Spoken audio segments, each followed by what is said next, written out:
நண்பர்களே,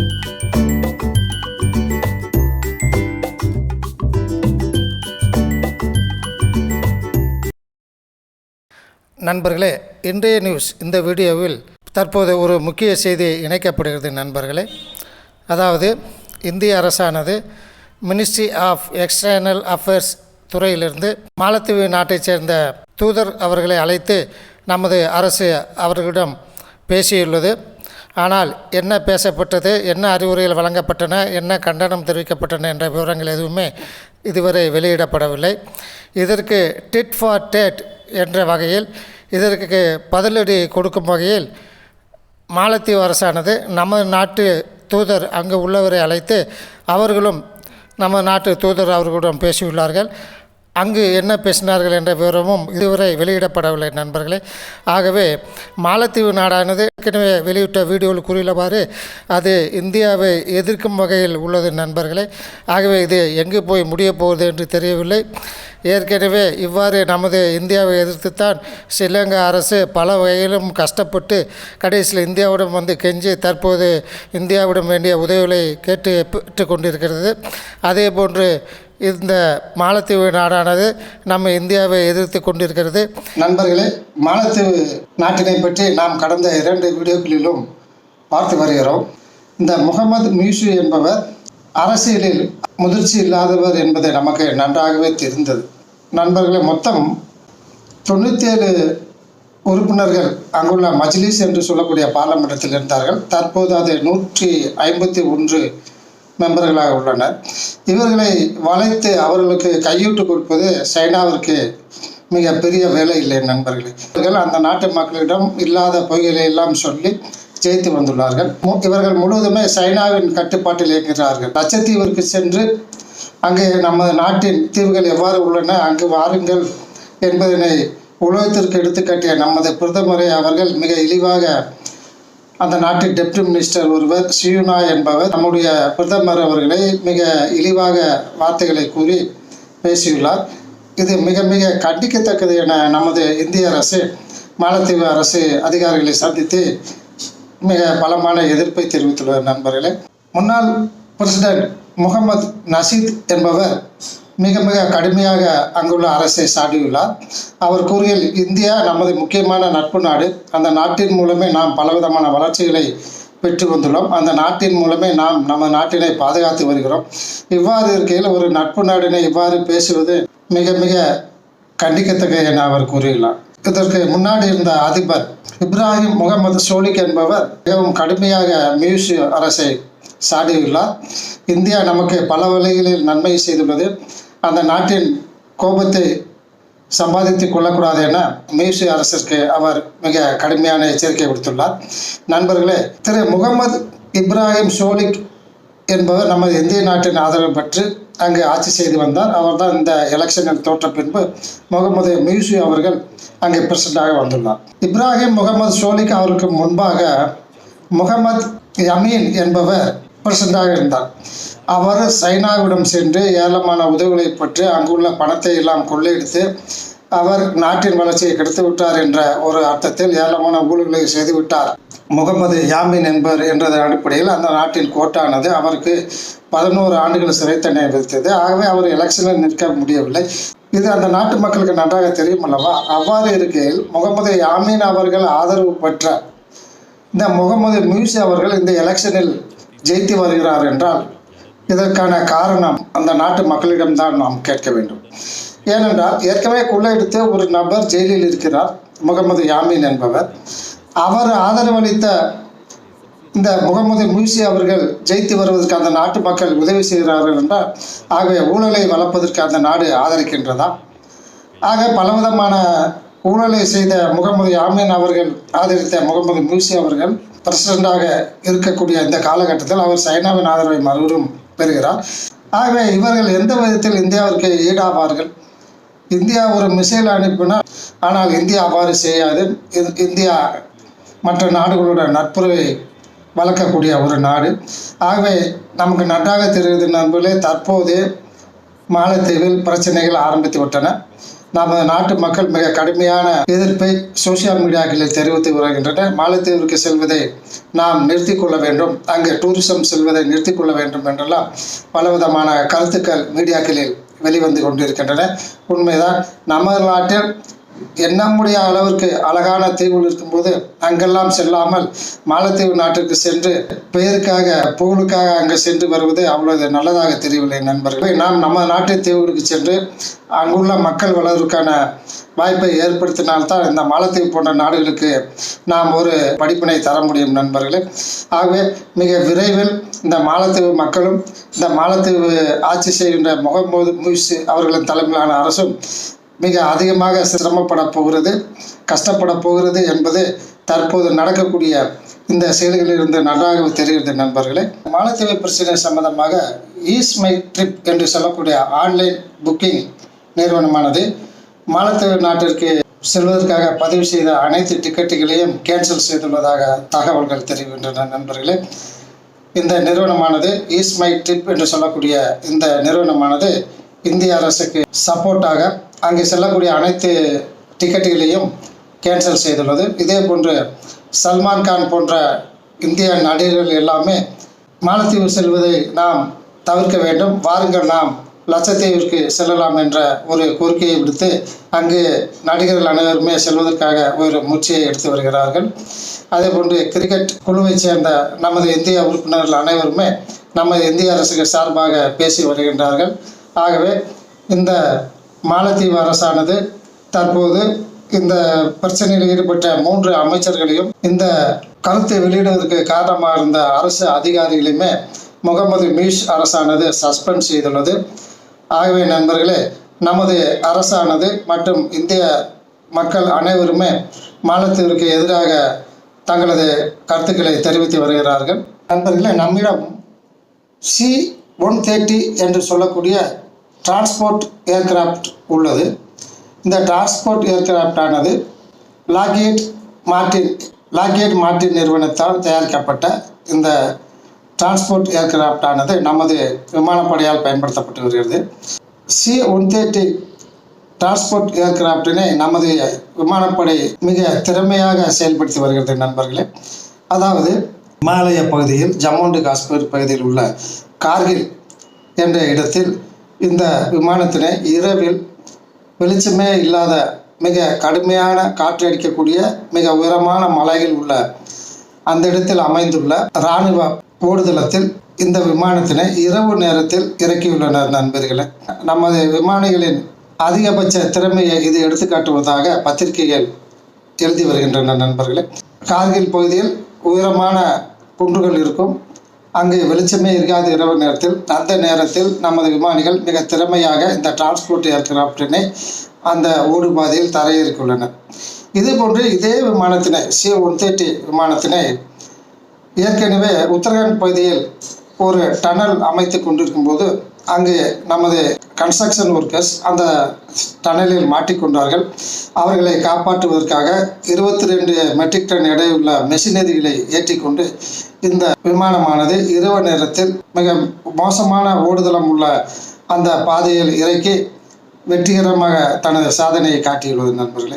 அதே போன்று தெற்கு சூடானில் ஒரு கிளர்ச்சி ஏற்பட்ட போது அங்கு செல்வதற்காக இந்த விமானம் சென்றபோது அங்கும் இரவு நேரத்தில் எந்த விதமான லைட்டும் இல்லாத அந்த ஓடுதளத்தில் சென்று இந்த விமானத்தை நமது விமானிகள் தரையிறக்கியுள்ளனர். ஆகவே நமது விமானிகள் எந்த சூழ்நிலையிலும் செயல்படக்கூடிய மிக திறமை வாய்ந்த விமானிகளாக இருக்கின்றார்கள் நண்பர்களே. அடுத்து மிக முக்கியமான செய்தி என்னவென்று பார்த்தோமானால், அருணாச்சல பிரதேச மாநிலம் தனக்கு சொந்தமானது என சீனா பல ஆண்டுகளாக கூறி வருகிறது. அங்கு தனது இராணுவர்களை உள்ளே அனுப்பி வைப்பதற்கு பலவிதமான முயற்சிகளை எடுத்து வருகிறது. ஆனால் நமது நாடு அதை தடுத்து வருகிறது. இந்த நிலையில் இந்திய அரசானது அந்த ஃப்ரண்ட்லைன் ஏரியா என்று சொல்லக்கூடிய அந்த பகுதியில், ஃப்ரண்ட்லைன் ஏரியா என்றால் சீனாவிற்கும் நம்ம நாட்டுக்கும் இடையே உள்ள அந்த மெக்மோகன் லைன் என்று சொல்லக்கூடிய லைன் ஆஃப் ஆக்சுவல் கண்ட்ரோல் என்று சொல்லக்கூடிய அந்த பகுதியில் சுமார் 1549 கிலோமீட்டர் நீளமுள்ள ஹைவே ஒன்றினை அமைப்பதற்கு வேண்டிய அனைத்து பணிகளும் முடுக்கிவிடப்பட்டு அந்த பணிகள் தற்போது நடந்து வருகின்றன நண்பர்கள். வெவ்வேறு பகுதியிலும் இந்த 1549 கிலோமீட்டர் நீளமுள்ள இந்த ஹைவே பகுதியில் வெவ்வேறு பகுதியிலும் தற்போது பணிகள் நடைபெற்று வருகின்றன. இவை 2027ஆம் ஆண்டிற்குள் இன்னும் 3 வருடங்களுக்கு பணிகள் முடிக்கப்படும் என்ற தெரிகிறது. 3 வருடங்களில் இந்த பணிகள் முடிக்கப்பட்டுவிடும். இதற்காக இந்திய அரசு 40,000 கோடி அளவிற்கான நிதியை ஒதுக்கியுள்ளது. இந்த சாலை அமைப்பதன் மூலம் இந்த சாலையானது நிலையிலிருந்து 5 முதல் 20 கிலோமீட்டர் தொலைவில் இது அமைந்துள்ளது. சில இடங்களில் 5 கிலோமீட்டர் தான் சீனா எல்கை உள்ளது, சில இடங்களில் 20 கிலோமீட்டர் வரை சீனா எல்கை உள்ளது. ஆகவே இந்த சாலை அமைப்பதன் மூலம் நமது இராணுவத்தை மிக எளிதாக வேண்டிய இடத்திற்கு கொண்டு சென்று உடனே நாம் சீனாவை தாக்கக்கூடிய ஒரு வாய்ப்பு நமக்கு கிடைக்கும். அது மட்டும் இல்லாமல் நண்பர்களே, அருணாச்சல பிரதேசத்தின் உள்பகுதியிலும் 1000 கிலோமீட்டர் நீளத்திற்கு ஆங்காங்கே சாலைகள் அமைக்கப்படுகின்றன. ஆகவே அருணாச்சல பிரதேச மாநிலத்தைச் சேர்ந்த மக்கள் இந்தியாவின் பல பகுதிகளுக்கும் செல்வதற்கான ஒரு வாய்ப்பு கிடைக்கிறது. அவர்கள் தங்கள் தொழில் வளங்களை அதிகப்படுத்திக் கொள்வதற்கும் இந்த வாய்ப்பு கிடைக்கிறது நண்பர்களே. பெரும்பாலான அந்த எல்லையோர பகுதி மக்கள் எல்லாம் சிறிதாக அருணாச்சல பிரதேசத்தின் உட்பகுதியிலும் இந்தியாவின் பல பகுதிகளுக்கும் அவர்கள் இடம்பெயர ஆரம்பித்தனர். அவை தற்போது குறைக்கப்படும். ஏனென்றால் அங்கே அவர்களுக்கு தேவையான வசதிகள் ஏற்பாடு செய்யப்பட்டு வருவதால் அருணாச்சல பிரதேச மக்கள் மிக மகிழ்ச்சி அடைந்துள்ளனர். இந்த சாலையானது 3 வருடத்திற்குள் அமைக்கப்பட்டு விடும் என தெரிகிறது நண்பர்களே. ஆகவே நம்ம இந்திய அரசு மிக துணிச்சலாக இந்த நடவடிக்கை எடுத்ததன் மூலம் நாம் அந்த நாட்டு இராணுவ வீரர்கள் இந்தியாவுக்கு நுழைவது மிக பெருமளவில் கட்டுப்படுத்தப்படும். நம்ம நாட்டின் பாதுகாப்பும் அதிகரிப்பதற்கு இந்த சாலை மிக முக்கிய ஒரு காரணமாக அமையக்கூடிய நிலை உள்ளது நண்பர்களே. நாடு முன்னேற வேண்டுமென்றால் நாம் முன்னேற வேண்டியுள்ளது. ஆகவே நாம் முன்னேற வேண்டுமானால் நாம் பலவிதமான தொழில்களை செய்வதற்கு மிக எளிதாக நமக்கு தேவையான வருமானத்தை அதிக அளவில் ஈட்டுவதற்கு தேவையான வசதிகள் நம்ம நாட்டில் அமைந்துவிட்டால் நாம் முன்னேறிவிடப் போகிறோம். ஆகவே நாம் எளிதாக ஒரு தொழிலை தொடங்க வேண்டும். அந்த தொழில் மிக லாபகரமாக இயங்க வேண்டும். அந்த தொழில்கள் மூலம் உற்பத்தி செய்யக்கூடிய பொருளை நாம் மற்ற நாடுகளுக்கு ஏற்றுமதி செய்ய வேண்டும். ஆகவே நாம் வளர்ச்சி பெறப் போகிறோம். ஆகவே இந்த தொழிலை செய்வது என்பது மிக எளிதாக இருக்க வேண்டும். தொழில்கள் என்றால் ஃபேக்டரி ஆரம்பிக்க வேண்டும், பெரிய நிறுவனங்களை ஆரம்பிக்க வேண்டும் என்பதெல்லாம் இல்லை. ஆகவே நண்பர்களே, இந்த தொழிலை தொடங்க வேண்டும் என்றால் நமது வருமானம் கூட்டப்பட வேண்டும் என்றால் நாம் ஒரு இடத்திற்கு சென்று வரக்கூடிய அந்த கால அளவு குறைய வேண்டும். விரைவில் சென்று விரைவில் வந்துவிட வேண்டும். அது மட்டும் இல்லாமல் மிக வேகமாக சென்று வேகமாக திரும்பி வந்துவிட வேண்டும். அப்பொழுதுதான் இந்த டிரான்ஸ்போர்ட் என்று சொல்லக்கூடிய இந்த போக்குவரத்து நாம் சென்று வரக்கூடிய கால அளவு குறையக்கூடும். நாம் அதிகமான நேரத்தை நமது வளர்ச்சிக்காக நாம் செய்யக்கூடிய தொழில் வளர்ச்சிக்காக நாம் செயல்பட முடியும். நண்பர்களே, இது சம்பந்தமாக இந்திய நாட்டை சேர்ந்த டிரான்ஸ்போர்ட் அண்ட் ஹைவேஸ் மினிஸ்ட்ரியை சேர்ந்த அமைச்சராக திரு நிதின் கட்கரி அவர்கள் தற்போது அமைச்சராக இருந்து வருகிறார். இவர் சென்ற முறை இதே அரசு இருந்த போதும் தற்போதைய இந்த காலகட்டத்திலும் இவர் டிரான்ஸ்போர்ட் மினிஸ்டராக பணியாற்றி வருகிறார். நண்பர்களே, இவர் கர்நாடக மாநிலத்தைச் சேர்ந்தவர், சற்று பணக்காரர். இவர் ஏற்கனவே கர்நாடகாவில் சீஃப் மினிஸ்டராக வர பணியாற்றியவர் என தெரிகிறது. இவர் ஏராளமான ஃபேக்டரிஸ் நடத்த வருகிறார். இந்த ஃபேக்டரிஸ் ஆனது இவர் ஆரம்ப காலத்திலிருந்தே வைத்துள்ளார். இவர் மீது எந்த விதமான குறைகளையும் எந்த பத்திரிகையிலும் கூற முடியவில்லை. எல்லா பத்திரிகையிலுமே எல்லா மீடியாக்களிலுமே திரு நிதின் கட்கரி அவர்களை பாராட்டித்தான் பேசி வருகின்றனர் நண்பர்கள். இவருக்கும் நம்ம பிரதமருக்கும் சிறிது கருத்து வேறுபாடுகள் இருந்தாலும் அவற்றையெல்லாம் இவர் காட்டிக்கொள்வதில்லை. அவற்றையெல்லாம் மறந்து இந்திய மக்களுக்காக இந்திய நாட்டிற்காக இவர் அயராது உழைத்து சாலை வசதியை இந்தியாவில் மிக பெருமளவில் அதை டெவலப் செய்துள்ளதாக தெரிகிறது நண்பர்களே. 2014ஆம் ஆண்டு 353 கிலோமீட்டர் தான் இந்த ஸ்பீட் டிரான்ஸ்போர்ட் கொரிடர் என்று சொல்வார்கள். மிக வேகமாக சொல்லக்கூடிய எக்ஸ்பிரஸ்வே என்று சொல்லக்கூடிய சாலையானது 353 கிலோமீட்டர் தான் 2014ஆம் ஆண்டு இருந்தது. தற்போது 3913 கிலோமீட்டர் அளவிற்கான இந்த ஸ்பெஷல் ஸ்பீட் கொரிடோர்கள் அமைக்கப்பட்டு இந்திய நாட்டின் வளர்ச்சிக்காக அவை பயன்படுத்தப்பட்டு வருகின்றன நண்பர்களே. சாதாரணமாக இந்த ஸ்பெஷல் கொரிடோரில் 45 கிலோமீட்டர் ஆவரேஜ் ஸ்பீடில் தான் வண்டிகள் சென்று வந்தன. இன்று 80 கிலோமீட்டர் வரை ஆவரேஜாக நான் கூறுகிறேன், ஆவரேஜாக 80 கிலோமீட்டர் வரை இந்த சாலைகளில் சென்று வரக்கூடிய ஒரு வாய்ப்பு அமைந்ததால் ஒரு இடத்திலிருந்து இன்னொரு இடத்திற்கு இந்த பொருட்கள் ஏற்றுமதி செய்வது, அனுப்பி வைக்கப்படுவது போன்றவெல்லாம் மிக விரைவாக நடைபெற்று வருகின்றன நண்பர்கள். திரு நிதின் கட்கரி அவர்கள் இந்த எலக்ட்ரிக் வெஹிக்கிள் நமது சாலைகளில் அதிகமாக ஓட வேண்டும், அதுவும் ஹைட்ரஜன் வாயுவை நிரப்பிய வெஹிக்கிள்கள் அதிகமாக ஓட வேண்டும் என்று ஒரு எண்ணத்தில் உள்ளார். அதற்காக அவர் மிக பெரும்பாடுபட்டு வருகிறார். எந்த சாலை அமைக்கப்பட்டு விட்டாலும் அந்த சாலையில் தனது காரில் தானே ஓட்டி சென்று சோதனை செய்யக்கூடிய ஒரு அமைச்சராக திரு நிதின் கட்கரி அவர்கள் விளங்கி வருகிறார். நண்பர்களே, இந்த டிரான்ஸ்போர்ட் அண்டு ஹைவேஸ் மினிஸ்ட்ரியானது திரு நிதின் கட்கரி அவர்கள் தலைமையில் ஒரு திட்டத்தை வைத்துள்ளது. நண்பர்களே, 2047 ஆண்டிற்குள் இனியும் ஒரு 23 ஆண்டுக்குள் இந்த ஸ்பீட் கொரிடர் என்பது இப்போதுள்ள 1913 கிலோமீட்டராக உள்ள இந்த சாலை வசதியானது 2047 ஆண்டிற்குள் 50,000 கிலோமீட்டர் அளவிற்கான சாலையாக இதை மாற்றப்படும் என அவர்கள் ஒரு திட்டமிட்டு அதன்படி செயலாற்ற உள்ளார்கள். நண்பர்களே, ஏனென்றால் 2047 நாம் சுதந்திரம் பெற்று 100 வருடம் ஆகிறது. அதற்குள் நமது நாட்டில் இந்த சாலை வசதிகளை மிக வேகமாக செல்லக்கூடிய இந்த ஸ்பெஷல் காரிடார்ஸ் என்று சொல்லக்கூடிய இந்த சாலை வசதியை நாம் அதிகமாக அதிகரித்து விட்டால் நமது நாடு பொருளாதாரத்தில் மிக வேகமாக மிக விரைவில் முன்னேறிவிடும். நண்பர்களே, தற்போது 4 டிரில்லியன் என்ற அளவில் நாம் எட்டிவிட்டோம். நமது இந்திய நாட்டின் பொருளாதாரம் 4 டிரில்லியன் அளவிற்கு இருக்கும் அளவிற்கு உலக நாடுகளில் 4வது பொருளாதார வளர்ச்சி நாடாக இந்தியா உள்ளது. நண்பர்களே, இது மிக விரைவில் இன்னும் 1 அல்லது 2 வருடங்களில் 5 டிரில்லியன் எக்கனாமியாக நம்ம இந்தியா மாறி அது சுமார் இனியும் 1 அல்லது 2 வருடங்களில் 5 டிரில்லியன் எக்கனாமி உள்ள நாடாக இந்தியா மாறி உலகத்தில் பொருளாதார வளர்ச்சி நாடுகளில் 3வது இடத்திற்கு இந்தியா வரக்கூடிய வாய்ப்பு உள்ளது. நண்பர்களே, அதே போன்று 2047 ஆண்டிற்குள் நமது இந்திய அரசு 30 டிரில்லியன் என்ற அளவில் பொருளாதாரத்தில் மிக சிறந்த நாடாக வர உள்ளது. அவ்வாறு வருவதற்கு நமது இந்தியா மிக கடுமையாக உழைத்து வருகிறது. நண்பர்களே, முன்பிருந்த காலம் வேறு. அரசு என்ன செய்கிறது, அவர்கள் என்ன செய்து கொண்டிருக்கிறார்கள், இந்தியாவில் என்ன நடக்கிறது, இந்தியாவில் என்ன ஆராய்ச்சி நடக்கிறது, இந்தியா எந்த அளவில் முன்னேறி வருகிறது என்பதை பற்றியெல்லாம் நமக்கு தெரியாது. தெரிவதற்கான வாய்ப்பு நமக்கு அப்போது கிட்டவில்லை. அப்போது இவ்வளவு டிவிக்கள் கிடையாது, இவ்வளவு பேப்பர்கள் கிடையாது, இவ்வளவு மொபைல்கள் கிடையாது, இவ்வளவு சோசியல் மீடியாக்கள் கிடையாது. ஆகவே நமக்கு என்ன நடக்கின்றது இந்தியாவில் என்பது நமக்கு தெரியவில்லை. நமக்கு எதுவும் தெரியாததால் ஏராளமான ஊழல்கள் கடந்த பல வருடங்களில் நடைபெற்று இந்த எலெக்ஷன் இருக்கக்கூடிய மெம்பர்கள் எல்லாமே அவர்கள் இஷ்டத்திற்கு இந்தியாவை கொள்ளையடித்து சென்று மிக மிக அதிகமாக பணக்காரர்கள் ஆகிவிட்டார். நண்பர்கள், 1947 ஆண்டில் இந்தியா சுதந்திரம் அடைந்த பொழுது சுமார் 10 வருடத்திற்கு தனது சொந்த பணத்தை செலவு செய்து அரசியலில் நின்று மக்களுக்காக உழைத்த பெருந்தலைவர்கள் பலர் உள்ளனர். ஆனால் அதற்கு பின்னர் பார்த்தோமானால் இந்திய நாட்டில் உள்ள இந்த வளத்தை சுரண்டு தனது இஷ்டத்திற்கு தனது நலத்திற்கு கொண்டு சென்ற பல அரசியல்வாதிகளைத்தான் நாம் பார்த்து வருகிறோம். ஆனால் அந்த அரசியல்வாதிகள் யாருமே அந்த பணத்தை எல்லாம் எடுத்துக்கொண்டு மேலே நரகத்திற்கோ அல்லது சொர்க்கத்திற்கோ கொண்டு சொல்லவில்லை. அதை நாம் பலரும் பலமுறை இதுவரை பார்த்திருக்கிறோம். இன்னும் வருகாலங்களில் இந்த ஊழல் என்ற ஒரு பெரிய கெடுதலான இந்த நோய் இந்தியாவிலிருந்து மிக குறையும் என்று எதிர்பார்க்கலாம். நண்பர்களே, இனியும் ஒரு 5 அல்லது 10 வருடங்களில் நமது நாட்டில் ஊழல் என்ற ஒன்று நிச்சயமாக இல்லாமல் ஆக்க வேண்டிய ஒரு இயக்கம் நிச்சயம் ஆரம்பிக்கப்பட உள்ளது என்று நமக்கு கண்கூடாக தெரிகிறது.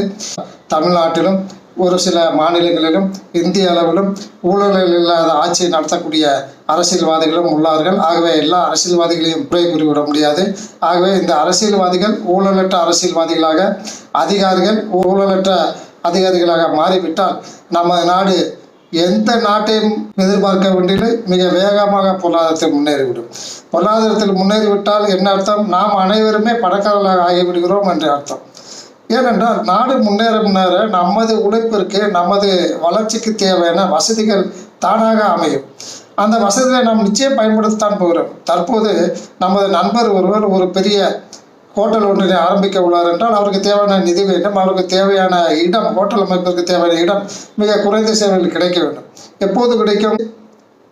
அதுக்கு தேவையான லோன், அந்த லோனை வைத்து நாம் நல்ல முறையில் தொழில் செய்வதற்கான வாய்ப்பு இவையெல்லாம் அமையும் போது இது போன்ற உதாரணத்துக்கு அனைத்து நண்பர்களுமே இந்திய நாட்டில் உள்ள அனைவருமே தொழில்களை தொடங்க முடியும். இப்போ உதாரணத்துக்கு சீனாவை எடுத்துக்கொண்டால் சீனாவில் உள்ள மக்கள் அந்த நாட்டின் அதிகாரத்திற்கு கட்டுப்பட்டு அனைவருமே தொழில் செய்கின்றனர். எந்த சீனா நாட்டை சேர்ந்த மக்களும் ஃப்ரீயாக உட்கார்ந்து கொண்டு டீ கடையில் பேச முடியாது. நண்பர்களே, அனைவருக்குமே தேவையான தொழில் அவர்களுக்கு இருக்கிறது. ஆகவே அந்த தொழில் இருக்கும்போது தனது பக்கத்து நண்பர் ஏதாவது ஒரு தொழிலை செய்து அவர் பணம் சம்பாதிக்கும் போது இவர் சும்மா இருக்க மாட்டார். ஏனென்றால் இவருக்கும் பக்கத்தில் தொழில் உள்ளது. ஆகவே சீனாவில் அந்த நாட்டு மக்கள் தொழில் செய்வதற்கு அனைவருக்குமே தொழில் உள்ளது. தொழில் தானாக வந்து கொண்டிருக்கும். சும்மா அவர் உட்கார்ந்து கொண்டு இருக்க முடியாது. அவர் நினைத்தாலுமே முடியாது. அந்த அளவுக்கு அங்கே தொழில் வளர்ச்சி அதிகரித்துள்ளது. அதனால்தான் அது உலகத்தில் 2வது பணக்கார நாடாக உள்ளது. அதிக அளவிலான டாலர் பணத்தை வைத்துள்ளது. அதை வைத்துத்தான் எல்லா நாட்டிற்குமே கடன் கொடுக்கிறது. எல்லா நாட்டிலுமே அதை மிரட்டுகிறது. இந்தியாவை உட்பட அதை மிரட்டி பார்க்கிறது. ஆகவே நாமும் இந்த பொருளாதார வளர்ச்சியில் முன்னேறிவிட்டால் நாமும் பல தொழில்களை செய்ய போகிறோம். இந்தியா முன்னேறப் போகிறது. நாமும் முன்னேறப் போகிறோம். நமது பின்னால் வரக்கூடிய நமது சந்ததிகளுமே நன்கு இருக்க போகிறார்கள். அவருக்கு தேவையான ஹெல்த் ஃபெசிலிட்டிஸ் கிடைக்கும். அவருக்கு தேவையான டிரான்ஸ்போர்ட் ஃபெசிலிட்டிஸ் கிடைக்கும். இன்று பேருந்துகளிலும் ட்ரெயின்களிலும் விமானங்களிலும் சென்று வருகிறோம். நாளைக்கு ஒரு சிட்டியிலிருந்து இன்னொரு சிட்டிக்கு செல்வதற்குமே விமானங்கள் சர்வீஸ் வந்துவிடும். ஆகவே நாம் மிக விரைவில் சென்று மிக விரைவில் திரும்பி வந்து நம்ம தொழில் வாய்ப்புகளை தொடர்ந்து கவனிக்கக்கூடிய ஒரு வாய்ப்பு கிடைக்கும் நண்பர்களே. ஆகவே இந்த டிரான்ஸ்போர்ட் ஃபெசிலிட்டிஸ் மற்றும் தொழில் வளர்ச்சி அனைத்துமே நம்ம நாட்டில் தற்போது மிக வேகமாக முன்னேறி வருகிறது. இந்த ஊழலற்ற அரசும் ஊழலற்ற அரசியல்வாதிகளும் ஊழலற்ற ஒரு நிர்வாகம் அமைவதற்கு நமது இந்திய நாட்டு மக்கள் ஆகிய நாம் அனைவரும் தொடர்ந்து அதற்கு ஒத்துழைப்பு கொடுத்து வந்தால், அதற்கு பாடுபட்டு வந்தால், நமது பின்னாளில் வரக்கூடிய அந்த ஜென்ரேஷன் நமது சந்ததியினர் மிக நலமாக வாழ்வதற்கான ஒரு வாய்ப்பு கிடைக்கும் நண்பர்களே. ஆகவே நண்பர்களே, இத்துடன் இன்றைய நியூஸ் இந்த செய்தியை முடித்துக் கொள்ளலாம். தொடர்ந்து அடுத்த வீடியோவில் சந்திக்கலாம் நண்பர்களே. நன்றி, வணக்கம்.